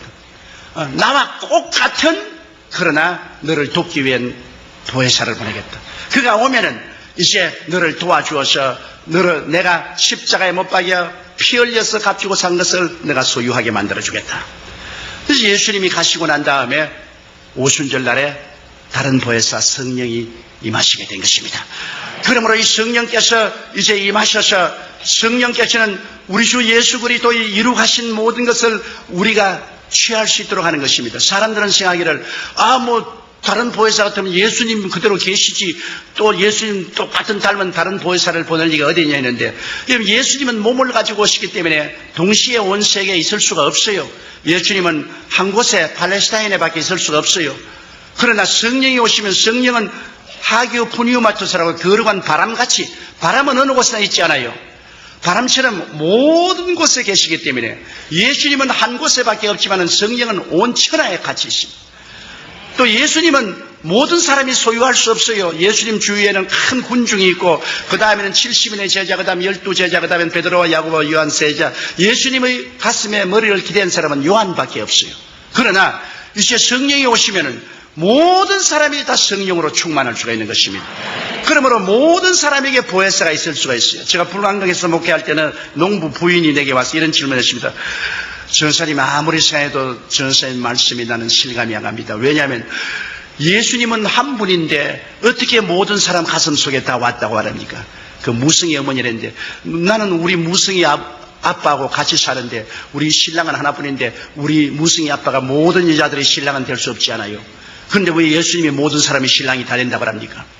예수님은 한 분뿐인데. 그래서 내가 무성이 엄마 그거 잘 몰라요. 무성이 엄마 집에서 교회까지 올 때 논둑을 걸어서 오지요. 그런데 논에 물이 가득할 때 달밤에 보면은 논에 무엇이 보입니까? 달이 보이죠. 김씨 논에도 달이 있고 박씨 논에도 달이 있고 석씨 논에도 달이 있고 윗동네 우물에도 달이 있고 아랫동네 우물에도 달이 있고 달이 있잖아요. 그래요. 물이 없으면 달이 없는데 물이 있으면 달이 다 안에 있잖아요. 성령은 바로 물과 같습니다. 성령을 받으면 성령을 통해서 모든 사람 속에 예수님이 와 계십니다. 맞다. 아주머니가 알았어요. 그렇게 말합니다. 이제 성령을 통해서 예수님이 모든 사람 속에 다 와 계실 수가 있는 것입니다. 옛날에는 예수님이 특정인들만 같이 계셨지만은 이제는 성령을 통하여 모든 사람은 같이, 그 성령은 바로 예수 그리스도의 영인 것입니다. 그리스도와 똑같은 알로스 파라클레토스 돕는 자로서 예수님과 똑같은 사역을 같이 하기 때문에 나를 믿는 자는 내가 한 일을 저도 행할 것이요 이보다 더 큰 것도 하리니 내가 아버지께로 감이라. 이제는 오늘날 예수 그리스도의 이름을 의지하고 우리가 더 큰 것도 역사할 수가 있는 것입니다. 오직 우리가 믿음이 없기 때문에, 두려워하기 때문에 역사하지 못하지만 우리가 믿고 두려워하지 않고 기도하면 하나님의 기사와 이적이 나타날 수가 있는 것입니다. 그런데 이제 이 성령께서 와 계시고 우리가 이 성령님과 같이 이제 살면은, 이제는 오늘날 20세기가 되어도 옛날과 꼭 다름없이 예수님은 어제나 오늘이나 영원토록 동일하게 성령을 통해서 우리가 기도할 때 역사하시는구나. 예수님께서는 성령을 통해서 꼭 나타나는구나. 변함이 없구나. 그런 것도 압니다. 아는데 이 성령님은 여러분 그냥 바람이나 물이나 무슨 그런 것이 아니고 인격적인 하나님인 것입니다. 지식과 감정과 의지가 있습니다. 눈에는 안 보이지만 성령은 인격적인 하나님이기 때문에 인격적인 하나님을 알아야 돼요. 제가 서대문에서 목회할 때 1964년도에 성도가 3,000명이 됐는데요. 성도가 3,000명이 되고 난 다음부터는 아무리 해도 교회가 늘지를 않습니다. 나의 목표는 그때 영락교회가 6,000명이기 때문에 영락교회에 많지면 교회가 돼야 되겠다. 그래서 우리 서대문에서 교회를 지을 때 영락교회에 가서 내가 자로 지었습니다. 영락교회 앞에서 뒤로 지우고 옆으로 지우고, 그러니까 영락교회 사찰이 왜 이렇게 하냐 해서 나는 우리 항영희 목사님을 존경하고 한 목사님이 하시니 교회와 똑같은 교회를 지으니까 날 보고 당신 참 웃기는 소리 했는데 한 목사님이 어떠한 분인데 당신이 감히 한 목사님과 경쟁하려나 그래서 경쟁을 하는 것은 아니지만은 옛날 공자도 후생이 가외라고 뒤에 오는 사람이 더 무섭다고. 황경진 목사님을 하나님이 그렇게 사용했으면 나를 못 사용할 이가 있겠어요. 그래서 내가 그릇을 크게 하기 위해서 그렇게 합니다. 그래서 우리 서대문에서 교회를 지었을 때 영락교회하고 글상수를 똑같이 있는데 영락교회보다 2줄을 더 넣었습니다. 좀 더 크게 하려고. 그렇게 했는데 3,000명이 오고 난 다음에는 막 교회가 안 늘어요. 내가 아무리 설교를 하고 기도를 하고 철야를 하고 신방을 하고 해도 안 늘어요. 하루는 새벽 기도를 하고 난 다음에 추운 겨울인데 너무너무 답답해서 저 구석에 앉아서 울었어요. 하나님, 왜 나는 3,000명 이상은 도저히 목회가 안 됩니까? 추운데 울다가 피곤했는지 막 깊은 잠속에 빠졌어요. 아주 깊은 잠속에 빠졌는데 비몽사몽간에 제가 하나님 앞에 서 있는데 하나님은 안 보여요. 내 생각에 하나님 앞에 서 있다고 생각했어요. 그런 장엄하고 영광스러운 있는데 하나님 음성이 들려오셨어요. 사랑하는 아들아, 네가 교회가 3,000명 이상으로 성장하기를 원하느냐? 아이고, 하나님 3,000명 이상으로 성장하기를 원합니다. 나는 세계 최대 교회가 되는 것을 보고 싶습니다. 그러니까 그럼 내가 하나 묻겠다. 이스라엘 백성이 광야에 나가서 메추라기를 잡으러 갔다라면 몇 마리 잡았겠느냐? 그래서 아이고, 하나님, 광야에는 메추라기도 없거니와 맨손 들고 메추라기 잡으러 다니면 메추라기가 어떻게 잡힙니까? 그러므로 사람들이 맨손 들고 나갔으면 메추라기 못 잡았을 겁니다. 그래? 그러면 내가 바람을 보내니까 메추라기를 얼마 잡았냐? 메추라기가 그냥 진에 그냥 티끌같이 떨어졌습니다. 네가 지금 하는 일이 뭐냐? 맨손 들고 메추라기 잡으러 나온 이스라엘 백성 같지 않느냐? 네가 인간의 수단과 방법과 힘으로 그냥 고함치고 그 설교하고 그냥 신방하고 온갖 짓을 해도 맨손으로 뭘 잡느냐? 성령님께 의지해서 성령 바람이 불어오면 죄인들이 메추라기 떨어지듯이 너희 교회로 떨어지지 않겠느냐? 그래서 내가 그게 비몽사몽간인데도 주님, 나 예수 믿었으니 성령 받았지 않습니까? 그리고 내가 또 성령 충만도 받고 은사도 받아서 방언도 하고 하는데 성령 다 받아주니까 야 이놈아! 그게 이놈아 너 큰일이다. 성령이 무슨 장난감인 줄 아느냐? 성령님은 장엄한 하나님이시다. 하나님을 하나님으로 모셔야지 뭘 성령 받았으면 내가 성령에 대해서 다 안다고? 막 그 호평에 내가 막 혼비백산에서 잠에서 깨어나서 깨어나니까 그 추운 겨울인데 오그리고 너무나 마음에 들어요. 그 길로 내가 사무실에 뛰어가서 하나님이 성령과 교통하라 했는데 교통을 찾아보니까 바로 고린도 후서 13장 13절 14절이 되어 있어요. 하나님의 사랑과 예수 그리스도의 은혜와 성령의 교통, 그걸 갖다가 헬라어로 보니까 코이노니아 투 하기우 푸니우마투스라고 되어 있어요. 거룩한 성령과 코이노니아를, 그리고 코이노니아를 또 사진을 찾아보니까 첫째가 펠로십, 교제고, 둘째가 파트너십, 동업이고, 셋째가 완네스, 일체고, 넷째가 트랜스포테이션, 이 운송이고, 그런 의미가 있어요. 그래서 내가 그걸 가지고서 주님께 물어볼 거라 기도하겠습니다. 주님이 있어요. 나는 여태까지 성령님을 그냥 내가 이용할 수 있는 힘으로 생각했습니다. 성령님을 하나님의 장엄한 인격으로 생각하지 아니하고 내가 이용할 수 있는 힘으로 생각해서 그저 성령 받았다, 성령 충만하다 그런 소리를 했는데 너무나 잘못했습니다. 성령을 슬프게 한 죄를 용서하여 주시옵소서. 그러고 난 다음에 제가 하나님이여, 성령이 인격적인 하나님이면 그러면 이제는 성령 시대에 성령님이 나를 돕는 하나님으로서 나와 같이 계시기 때문에 나의 가정교사와 같지 않습니까? 이러므로 제가 성령님을 인격적으로 모시겠습니다. 그날 물어볼 거리가 성령님을 인정합니다. 환영합니다. 모시드립니다. 오늘부터 의지합니다. 그러고 난 다음에 아침에 일어나면 제가 성령님 오늘 참 좋은 날입니다. 오늘 성령님과 저와 더불어 예수 그리스도의 은혜와 아버지의 사랑을 힘껏 전하게 해주시옵소서. 그리고 설교를 짓기 전에 성령 보혜사시여 나에게 하나님의 계시를 주어서 진리의 말씀을 깨달아 알게 하여 주시옵소서. 또 설교하러 나가기 전에는 성령님이여 나를 도와서 기름 부어주시고 성령님의 능력으로 설교하게 해주시옵소서. 그래서 성령님 나갑시다. 강단에서 일어날 때마다 성령님 나갑시다. 또 해외에 가면 성령님 또 외국어도 잘 아니까 나는 이제 Let's go dear Holy Spirit, Let's go. 그러면서 그때부터 성령님과 펠로십 교통을 하기 시작했습니다.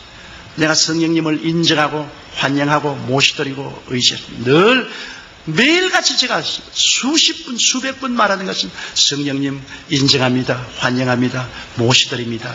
의지합니다. 성령님 나와 같이 하여 주시옵소서. 성령님 나를 붙들어 주시면 나는 아무것도 못합니다. 그리고 설교하고 난 다음 보혜사 성령님이 기름 부으셔서 우리 주 예수 그리스도의 복음을 전할 수 있게 해주신 것을 감사합니다. 성령의 교통. 그 다음에는 파트너십, 동업입니다. 하나님 사업을 하는데 이제는 성령님이 주수꾼의 주인이 되시고 나의 선배 동업자가 되시고 나는 성령님을 따라가는 후배입니다. 여러분께서 우리 성경에 보면은 사도행전 13장에 바울과 바나바와 여러 사람이 모여서 금식 기도할 때 성령이 말하기를 내가 시키는 일을 위하여 바울과 바나바를 따로 세우라 하지 않습니까? 하나님의 복음 사업은 성령님의 일입니다. 성령님이 주수꾼의 주인이에요. 내가 시키는 일이라고 했습니다. 1인칭 대명사를 썼습니다. 그러므로 하나님의 사업은 지금 성령님이 주인입니다. 예수님께서 주수꾼의 주인에게 기도해서 많이 추수할 일꾼을 보라고 했는데 바로 성령님이 주수꾼의 주인인 것입니다. 그리고 우리는 일꾼입니다. 주수꾼의 주인 앞에 따라다니는 일꾼이 무슨 큰 소리 하겠습니까? 그래서 그때부터 무슨 일이 있어도 성령님이 아버지 하나님과 우리 주 예수 그리스도의 뜻을 쫓아 나를 인도하여 주시옵소서. 내게 가르쳐 주시옵소서. 성령님 내게 가르쳐 주시옵소서. 그렇게 기도를 하기 시작했는데 하나님 성령께서 너는 목회를 할 거 아니라 온 천하 만국에 나가서 복음을 전가하라. 그 하루 내가 기도를 하는데 갑자기 마음에 성령의 감동이 생겨가지고서 탁탁 일어섰어요. 쓰고 내가 두 손을 이렇게 펼치게 됐는데 이렇게 펼치고서 교회 주위를 한 바퀴 돌았어요. 나도 왜 그런지 몰라요. 그러고 기도하니까 네가 장차 은빛 날개를 타고 온 천하 만국에 가면서 복음을 전가할 테니 지금부터 영어를 공부하라 그러시더라고요. 그래 내 생각에 천하 만국이 아니라 부산 갈 돈도 없는데 내가 무슨 비행기를 타고 천하 만국에 돌아있는 내 당장 내 마음속에 우습게 생각하더라고요. 이건 정말 내가 이 망상이다. 그런데 기도하는데 마음속에 성령께서는 두고 봐라. 넌 온천하야 되니. 그래서 내가 아버지 하나님 온천하 말고요 한국에서 부흥이나 하게 해 주시옵소서. 그러니까 그때부터 한국에 부흥회를 나가면 부흥회만 나가면 난 그날부터 아픈 게 마치는 그날까지 아파요. 너무너무 몸이 아파가지고서 아유 죽을 징이. 그게 부흥회를 못하겠어요. 그런데 하나님께서 너는 한국에 사지 말고 외국으로 나가라. 그래서 그때부터 영어를 공부하기 시작했는데 저는 뭐 6.25 사변 때 전쟁 통해서 자랐기 때문에 정식적인 공부는 우리가 못했잖아요. 학교가 있어야 공부를 하죠. 그래서 정식적인 공부를 못했기 때문에 실력이 없어요. 이래서 그때부터 성령님, 그러면 나는 내 힘으로 안 되니까 성령님이 나를 도와주십시오. 그러고 난 다음 영어 책들을 사가지고서 사전을 가지고서 펼쳐서 단어를 찾아보니 단어는 다 알겠는데 무슨 말인지 하나도 모르겠어요. 단어를 다 찾아도 내가 무슨 말인지 모르겠어요. 그래서 애따 막 다 외워야 되겠다. 성령님 지혜를 주십시오. 그래서 한과를 100번씩 읽었어요. 중학교 영어책을 한과에 100번씩, 고등학교, 그 다음 대학교 과정을, 그 다음 섹스피어까지 합쳐서 그냥 소리내서 아침에 막 계속 읽는, 모두 다 외웠다. 전부 외웠다. 그게 막 문법도 모르고 그냥 외워지겠어요. 그런데 그 다음에 이제 온천에 나가서 복음을 증했는데 얼마나 감사한지, 그렇게 외워놓으니까 입만 열면 영어가 나와요. 조금도 한국말이나 영어하는 말에 서로 어려움을 느끼지 않아요. 뭐 영어로 틀면 그냥 한국말처럼 내가 영어 하겠다고 생각 안 하고도 나오는 것은 성령님이 그때 도와주셔서 자꾸 외우라고 말하니까 성령님이 나의 추수꾼의 주인님으로 성령님 시킨대로 해서 외웠단 말이에요. 그러니까 그 다음부터 나에게 구라파에서 선교 부흥해달라고 요청이 왔어요. 그때부터 1964년도부터 해외에 나가서 선교를 한 것이 좌우간 땅끝까지 다니면서 복음을 전거했습니다. 여러 나라의 여러 환경에 가서 복음을 전거하고, 많이 모일 때는 200만 명, 브라질의 리오데자네이루에 갔을 때는 비행장에서 200만 명이 모였는데 도저히 강단에 올라갈 수 없어서 헬리콥터를 타고 강단에 내렸습니다. 사람들이 너무 둘러싸기 때문에 할 수 없어요. 설교를 한 다음 또 헬리콥터가 와서 강단에서 날 태우고 날아갔다고. 그래서 그 덕분에 헬리콥터 한번 잘 타봤죠. 그런데 그렇다고 해서 내가 특별히 설교를 잘하는 것도 아니고 특별한 건 아무것도 없어요. 나는 우리 집 사람이 옥하는 목사님 설교를 참 좋아하십니다. 그래가지고서 옥하는 목사님 비디오를 가져와서 나보고 자꾸 보라 그런 거를 나보고 당신도 좀 옥하는 목사님처럼 저렇게 설교 좀 하라고 말이지. 당신은 왜 저렇게 설교하냐고. 옥하는 목사님 또 교역자 세미나인데 일일이 구구절절히 올바른 말을 한다고 자기가 무릎을 탁 치면서 목사님이 저렇게 가르치고 저렇게 가르치고 당신은 왜 그렇게 말하겠어. 하나님이 옥하는 목사 둘이가 있으면 큰일 난다 말이야. 하나님은 이 세계에 옥하는 목사님 한 사람만 세워놓고 또 조용기는 조용기대로 한 사람 잡는데 다른 사람은 나보고 또 설교 잘한다는데 왜 당신만 자꾸 나보고 못한다 그러니. 우리 집 야당이 돼가지고 꼭 나보고 못한다고 자꾸 그러니. 그래서 요번에도 내가 옥하는 목사님 교회 간다 하니까 좋다고 따라오고 있다 그래서 따라오지 마. 내가 못 따라오는데 애먹었다고 일찍이 따라오겠다고 딱 옷 다 입고서 딱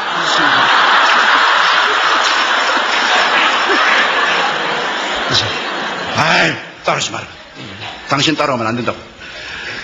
하나님께서 좌우간 성령으로 말미암아 한 사람은 이렇게 사용하고 다른 사람은 은사를 주시게 사용하는데, 그래서 저는 교회도 70만이 된 것 왜 되는지 몰라요. 사람들은 말하기를 날 보고 대교회주의한다고 욕을 하고 말했는데 내가 대교회주의한다고 교인이 오나요? 어떻게 하다 보니까 되었어요. 내가 옛날에 영락교회 황영기 목사님에게 좀 배우려고 비서실에 연락하고 아무래도 황영기 목사님 만날 수가 없어요. 그러다가 어떤 공공장소에서 황영기 목사님을 만나가지고 너무나 반가워서 목사님 어떻게 하면은 나도 한 목사님처럼 큰 교회 목회를 할 수 있습니까? 그러니까 날 보고 가만히 그저 장로교식으로 하다 보니까 교회가 커졌죠. 그래서 내가 얼마나 원망스러워요. 이 할아버지가 자기만 크게 하려고 나에게는 비결을 안 가르쳐주고 어떻게 하다 보니까 이렇게 되었다고 말이지. 너무나 야속하다. 이 세계적인 교회 중에 어떻게 이렇게 욕심이 많고 젊은 사람을 안 키워주나, 그렇게 내가 원망을 했다고. 근데 요 사이 사람들이 다 와서 나머리 어떻게 해서 70만 성을 하니까 하다 보니까 그렇게 되었다. 비결을 몰라요. 비결 없어요. 하다 보니까 그렇게 됐어요. 모든 것은 하나님이 당신의 뜻대로 하신 것입니다. 사람이 해서 오직 성령님과 펠로시브 교제하고 성령님이 나의 주수꾼의 주인이 되고 나의 그 시니어 파트너가 되어서 선배 동업자가 되어서 그저 자꾸 기도하고 성령님 시키는 대로, 성령님이 시키는 대로 따라하면 성령님이 역사해 주시는 것입니다. 그러고 난 다음 성령님과 언제나 하나된 삶을 살아야 돼요. 성경에는 보면은 예수 그리스도와 합친 사람은 한 영이라고 말했는데 성령과 하나됨을 힘차게 지키려고 애를 쓰고 성령님께 의지하여 성령님이 야곱이 꿈에 볼 때 천사가 하늘에 땅에 오르락내리하듯이 성령님이 말할 수 있는 단식으로 우리를 위해서 기도해 주어서 하나님께 상달되게 하고 또 하나님의 응답을 또 우리에게 임하게 해 주시고 하잖아요.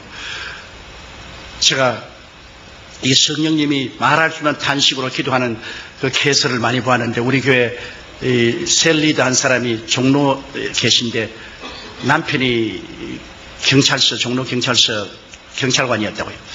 그런데 집을 비워놓고 이 구역에 인도하러 가다가 종로 내거리에서 갑자기 막 기도가 하고 싶은데 막 견딜 수가 없어. 그거는 뭐 어디에 뭐 뛰어들어갈 수도 교회도 없으니까 그만 그 종로 내거리 그 길거리 쪼그리에 앉아가지고서 기도하는데 뭘 기도할지 모르니까 방언으로 성령을 이렇게 의지해서 방언으로만 말할 수 있는 단식으로 막 기도하니까 누가 흔들어 깨우거든요. 보니까 경찰관이어서 이 무슨 미친 여자가 이 길거리에 와서 이렇게 교통걸 뭐 사람들이 구경한다고 하면 사람이 잔뜩 둘러섰습니다. 그래, 아니 나 미친 여자가 아니고 내가 갑자기 기도하고 싶어서 이 길거리가 교회인 줄 알아요? 그래서 아유 미안합니다. 그러고 난 다음 구역 예배를 인도하고 집에 가니까 어렵소. 강도가 들어와가지고서 뭐 집을 막 완전히 뭐 다 뒤져 놓았는데 서랍 다 뽑아놓고 그냥 막 옷까지도 다 흐트러 놓고 뭐 야단났습니다. 아유 이제 큰일 났다. 우리 남편이 예수를 안 믿는데 여기에 돈도 좀 있고 귀금속도 있는데 다 잃어버리면 이제 오늘부터 내가 얻어맞고 이제 뭐 절단났다고 엉엉 울면서 뛰어가니까 서랍을 열어놨는데 거기에 돈도 눈에 보이고 귀금속도 눈에 보이는데 눈에 보이는 돈과 귀금속을 안 가져가고 쓸데없는 옷까지만 몇 개 가지고 가버렸어요. 하나님의 성령이 도와주신 것입니다. 바로 도둑놈이 들어올 그때 길거리에서 그는 말할 수 없는 단식으로 기도를 한 것입니다. 하나님 성령이 들어주셨죠. 또 우리 교회 성도 한 분은 남편이 버스 운전기사인데 자기가 부흥회 가서 낮 예배에 참석했는데 어이구 뭐 강사가 설교하는데 설교 듣고 있는데 막 너무 막 기도가 막 하고 싶으면 막 견딜 수가 없어.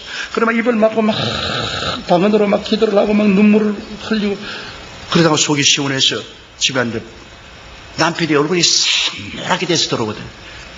그래 어떻게 오늘 하나님이 안 도와줬으면 난 죽었다.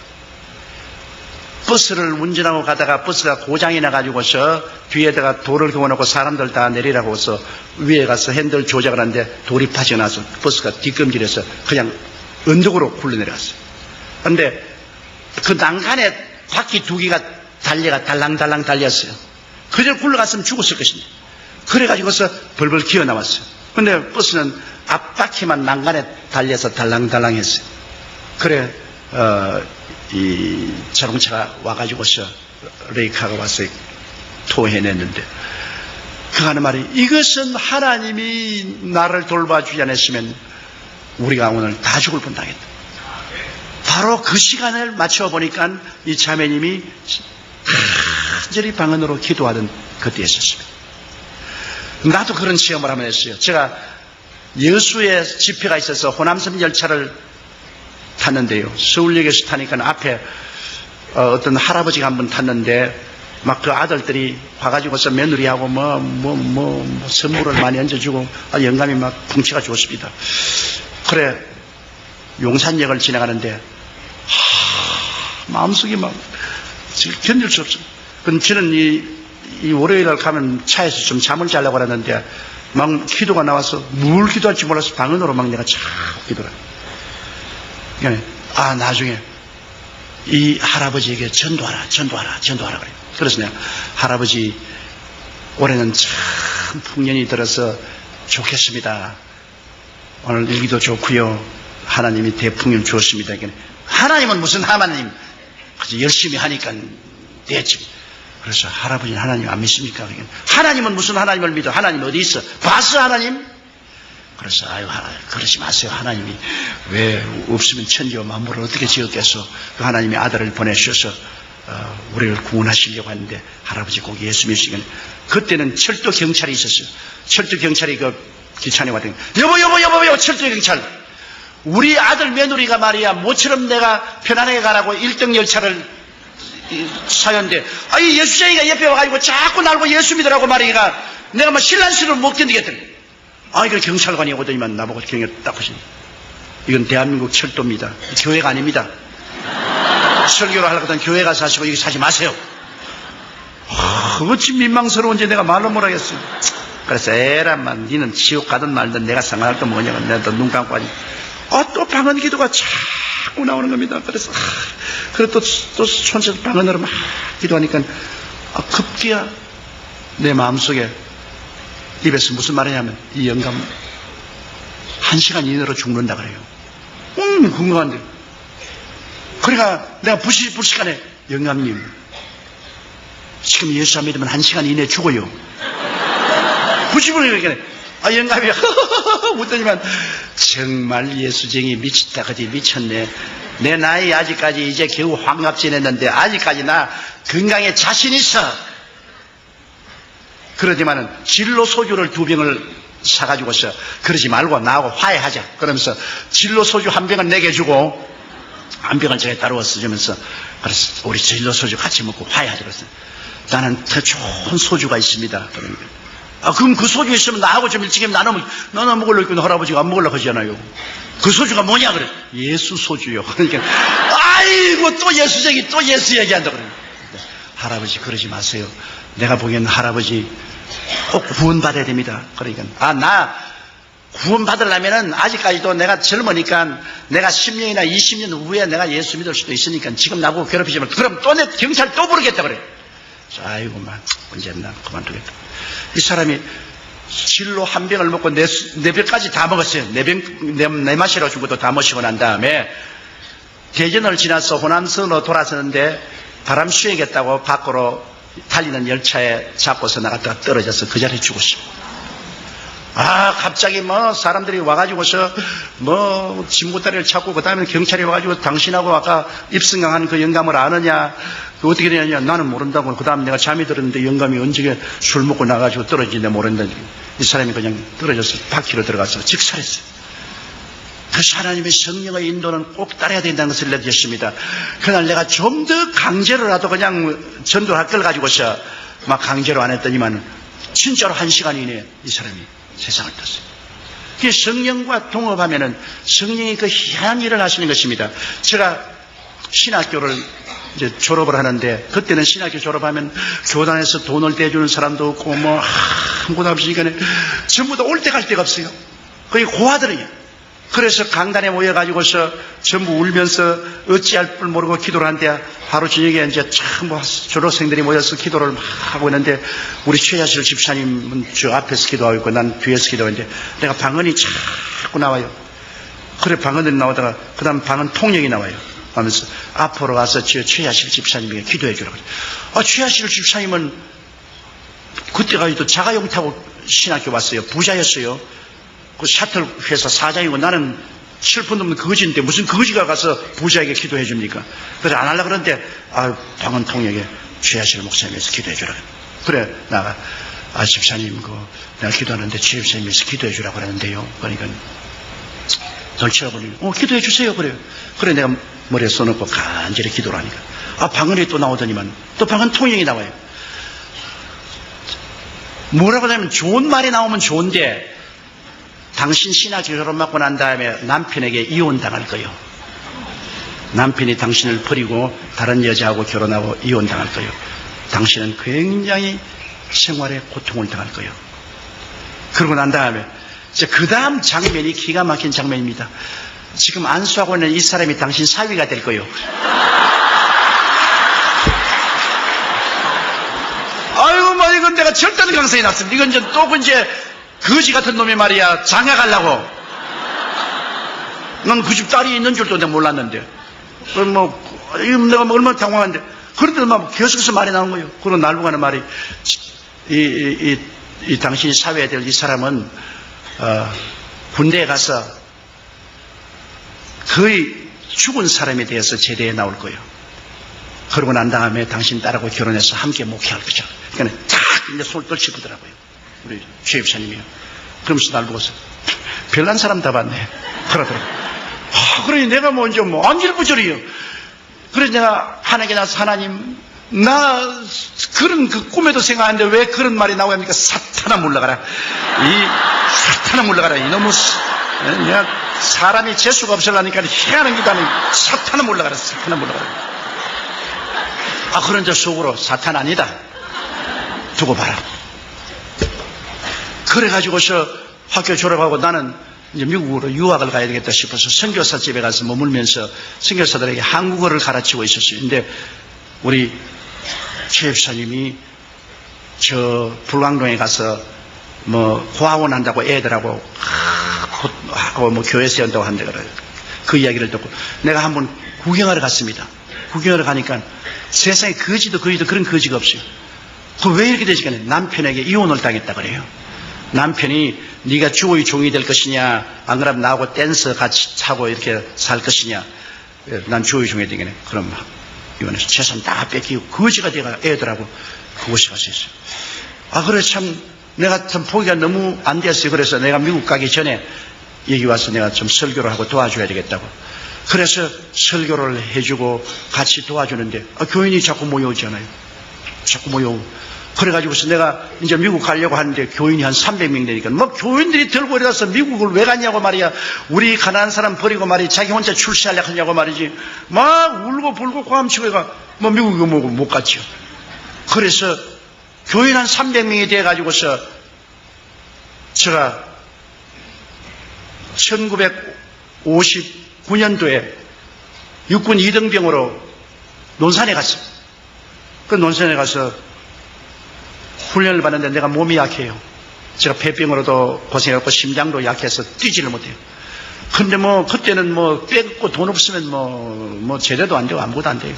그래가 그 훈련을 참 기가 막히게 된 훈련을 받고 난 다음에 그 다음에 또 배속을 어디 받았냐? 정부 부대에 배속을 받아서 북한에 갔다 오라는 겁니다. 아주 무서운데 그냥 배속을 받아가. 그래가 고된 훈련을 받았어요. 낙하산 타고 떨어지는 것하고 요격 훈련하는 거하고 무슨 훈련을 받고 얼마 안 있으면 나도 떠나야 되는데 내가 하루 저녁에 중무장을 하고 철조망에 서서 울었습니다. 하나님, 나는 사람을 못 죽여요. 주의 종이 어떻게 사람을 죽입니까? 그럼 난 총을 쏠 수 없어요. 하나님, 날 좀 살려주시오. 근데 얼마나 배가 털고 아픈지 내가 견딜 수가 없어요. 가서 아침에 거의 죽게 돼요. 그 부대 군인관이 와서 이거 죽겠다고. 그래가 이 수도 육군병원에 탈창이 됐어요. 8시간 수술을 했습니다. 8시간 수술을 해서 겨우 살았는데 설상가상으로 또 폐렴이 걸려가지고서 그 다음에는 이제는 이 사람 죽었다고 해서 부대에서 다 전역해주고. 그래서 제가 거기에서 저 대전 63병원에 가서 그곳에서 수련을 하고 거기서 제대를 하고 입영 제대를 하고 나왔어요. 나와가지고서 창자를 많이 잘라내기 때문에 제일 처음에 나왔으면 이래 서 있으면 이렇게 돼요. 그래 걸어 먹을 때 이러거든요. 그래서 내가 제대하고 나와가 하나님, 나는 이제 10,000가지 병심이다. 폐병에다가 심장 나쁘던 데가 창자까지 잘라가지고서 이제 난 이제 완전 만신창인데 이거 안 되겠습니다. 기도를 하고 기도하니까 뻣뻣하게 서져요. 그래가지고서 이 창자를 자르고 난 다음에 어떤 일이 하루에 화장실을 한 10번 가야 돼요. 그것도 얼마나 괴로운지 모르겠어요. 그래서 그것도 기도를 많이 하고 했는데 또 설상가상으로 신장결핵이 걸렸네요. 신장결핵이 걸리니까 이제는 영 이제 죽겠어요. 그는 15분마다 한 번씩 화장실에 뛰어가야 됩니다. 설교를 할 수가 없어요. 강대에 서 있으면 오줌통이 터지는 겁니다. 그러니까 이제 할 수 없어요. 우리 최하실 목사님이 도와주어서 삿발을 차요. 이제 오늘 목사님이 내 보러 다 이야기 다 합니다. 다른 데서 내 이야기 안 하는데 왜 하는지 모르겠어요. 그 삿발을 차요. 15분마다 한 번씩 오줌을 누니까. 그 삿발을 차고서 그냥 설교하면서 오줌을 넣어버리는 거예요, 그냥. 그럼 어떤 데는 보면 막 이 신 속에 오줌이 가득해요, 그냥. 그게 우리 교인들은 모르지요. 교인들이 알리면 큰일 나지요. 그러니까 그래가지고 와서 내 사무실에 들어와서 또 삿발 갈아치우고 6번씩 설교를 하는데 그렇게 하면서 설교를 했어요. 이게 뭐 죽기 아니면 살기. 그래서 한 번은 제가 헝가리의 부다페스트에 가서 설교를 하는데 또 그날 외국인 앞에서 이제 또 제가 이 삿발을 많이 가지고 댕겨요. 근데 삿발을 또 하려고 하니까 하나님 성령께서 야 임마야 얼마나 믿음이 없게 임마 삿발을 하고 돌아다니나 이런 애도 아닌데 하나님 그럼 왜 안 고쳐줍니까? 네가 결사적으로 기도를 해야지. 그렇게 결사적으로 기도 안 하고 희미하게 기도하면 어떻게 하냐. 그래 내가 그때 막 결사적으로 하는 게 막 하나님 그러면 하나님이 난 돌이킬 수 없는 강입니다. 나는 막 이제 죽기 아니면 살기로 그냥 삽 안 하고 그냥 하나님이 안 고쳐주면 막 강남에서 그냥 노박 막 오줌 살 테니까 그냥 하나님 알아서 하이소 막 그렇게 했는데 밤에 꿈을 꾸는데 꿈에 하나님께서 앞에 오는데 하나님은 안 보여 있는데요. 하나님이 오셨다 그래요. 근데 이런 학고를 상자를 하나 가지고 왔어요. 그러지만 상자를 탁 열면 내가 너 기도를 들었다. 그럼 상자에서 뭐가 이렇게 나오니까 아주 이쁜 신장이 하나 나와요. 그러면 하나님이 허리띠를 끌어라 그래요. 그걸 허리띠니까 바지를 내려라 그래요. 꿈에 그 바지를 내리니까 이거를 탁 그러면 내 속에 집어넣어 버리잖아요. 내 딸에게 내 비서들은 잘합니다. 내가 어느 곳에 가든지 비서 보고 제일 먼저 명령하는 것은 화장실이든지 찾으라 그럽니다. 그러면 내 비서들이 가서 어느 곳에 간지 화장실부터 먼저 찾아요. 그러면 설교하기 전에 적어도 15분에 한 번씩 화장실에 뛰어가서 막 소변을 다 봐야 돼요. 그러고 난 다음에도 삿바하고 난 다음 이제 강당 올라가는데 그렇게 다 하고 난 다음 그 다음부터는 뭐 갔다 오는데 내가 이제 스웨덴에 집회를 가는데 내 같이 따라가는 그 산호세 김 변호사가 가자마자 그 본목사를 보고 Where's toilet? 이제 묻지 마라. 내가 그래서 이제 묻지 마라. 끝장났다. 하나님이 새 것을 하나 갈아 넣어 주셨다. 이제는 필요 없다. 이제는 까딱 없어요. 뭐 그러고 난 다음부터. 그러니까 참 하나님이 그 희한한 역사를 베풀어 주시기도 하는데 그래도 아직까지 저는 안 나은 것이 있습니다. 나는 아직 심장이 약합니다. 근데 이거는 심장이 약한데 심장이 약하면은 이 어지럼증이 있고 고통이 있는데 이거는 아무리 기도해도 안 고쳐주는데 이것도 또 결사적으로 또 한 매달에 봐있는 보여야 되겠는데 이제 내 나이 67이라마 이제는 은퇴할 때도 되는데 그냥 내버려 둘까 지금 생각하고 있습니다. 그러니까 하나님께서는 이렇게 모자라고 불비한 사람도 성령님의 능력으로 사용해 주시더라. 그 말씀인 것입니다. 그런데 내가 이제 예언을 내 나이가 30이 되었는데 이제 장가를 드려야 되겠어요. 그런데 이제 교인들도 이제 꽤 많아졌잖아요. 이제 내 나이 30이 되니까 우리 교인도 이제 10,000명이 넘고 그러니까는 아주 프로포스가 많이 들어가요. 결혼하자고 많이 들어오는데 우리 시아실 목사님이 더 오시더니만 지금 우리 집 사람이 이제 이화여대 대학을 졸업했는데 자네 내 딸하고 결혼할래 안 할래 그러더라고요. 그래 나는 그 옛날 예언이 기억이 나기 때문에 자기 발로 걸어 들어오는구나. 내가 안 하면 어떻게 하겠나. 안 하면 나는 자네하고 목회 안 해. 난 따로 나가서 할 테니까 자네가 하면 내가 내 딸하고 결혼하면 내가 결사적으로 뒤를 밀어주겠고 안 하면 나도 딴전 빨리 치러야 되겠으니까 결정을 해야 되겠어. 그래서 내가 꿈 기억합니까? 그때 날 손 탁 뿌리쳤죠. 그리고 이제는 왜 와서 딸 주려고 합니까? 그때야 뭐 철분도 없는 거지 같은 사람이 와가지고서 그런 말을 하기에 날 꿰려고 그렇게 하는 줄 내가 알았지. 나 예언 그대로. 그래서 내가 결혼을 했어요. 우리 집사람하고 결혼하고. 그리고 우리 장모님을 모시고 사는데 10년이 지난 날에 그때 예언이 그렇게 나와요. 10년이 지난 후에 너희 남편이 도로 돌아올 것이라. 그런데 10년이 지난 후에 하루 눈이 오는 날인데 누가 대문 밖에 서 있어요. 그래 나가보니까 우리 장인영감이 보따리를 차고 대문 밖에 있어요. 왜냐하면 댄스하고 결혼했다가 돈을 못 버니까 도망을 쳐버렸어요. 그러니까 이 걸레 같은 이 헌옷까지 사주 쓰세요. 그래서 내가 우리 장모님 보고 제가 아버님이 오셨으니까 모시니 난 눈에 흙이 들어가도 안 다녔다. 언제 우리 고생하고 괴로울 때는 자기 다른 여자하고 아주 놀아지기만 한 다음에 이제 우리가 이제 성공해서 잘 살만하니까 찾아와. 아, 여자들이 참 모집디다. 뭐 딱 결심하고 난 안 본다 그래. 그래서 내가 어머니 이거는 예언 아닙니까? 그때 기억합니까? 1958년 5월 전에 우리 신학교에서 기도할 때 그 기억합니까? 그때 이혼당할 것도 하나님 말씀하시고 내가 사위 될 것 말하고 아버님이 10년 동안 외도하다가 돌아올 것을 얘기하는데 이건 하나님 뜻이요. 받아들이시오. 그래 강제로 받아들여가지고서 그 영감님 신학교 보내가지고서 전도사 되어서 내 밑에서 전도사 목사 일하다가 천당 갔어요. 그리고 우리 장모님도 천당 가고. 성령께서 우리와 같이 계시면 필요하면 성령님이 꿈도 주시고 환상 주시고 방언도 통역도 주시는 것을 저는 체험을 했었습니다. 그래서 예수 그리스도의 살아계신 증거가 말로만 진행이 아니라 실제 생활에서 뚜렷이 나타나게 하나님의 성령께서 역사하는 것을 보았습니다. 이러므로 성령은 다른 보혜사로서 예수님과 똑같은 다른 보혜사로서 오늘 우리와 같이 계시면서 우리와 교제하고 우리의 선배 동업자가 되시고 주수꾼의 주인이 되시고 우리와 함께 계시고 또 우리를 위해서 말할 수 없는 탄식으로 기도를 해주시고 그를 통해서 우리는 마귀를 이기고 그리스도의 복음을 온 천하 만국에 전가할 수가 있게 되는 것입니다.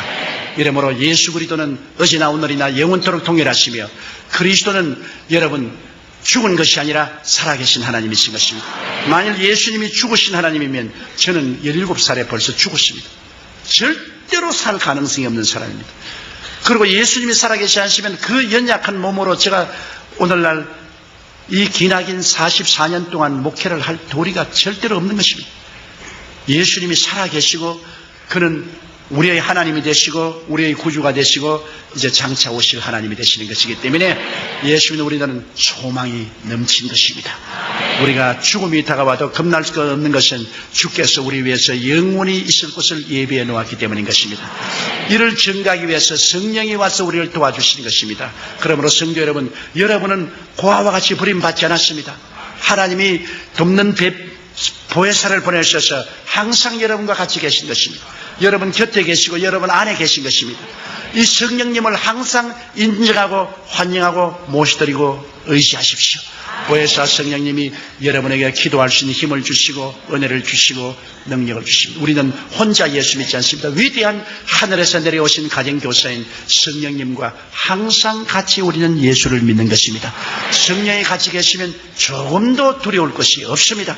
성령께서 초인적인 능력을 주심으로 여러분은 위대한 신앙생활을 할 수 있게 되는 것입니다. 할렐루야. 아멘. 목사님 감사합니다.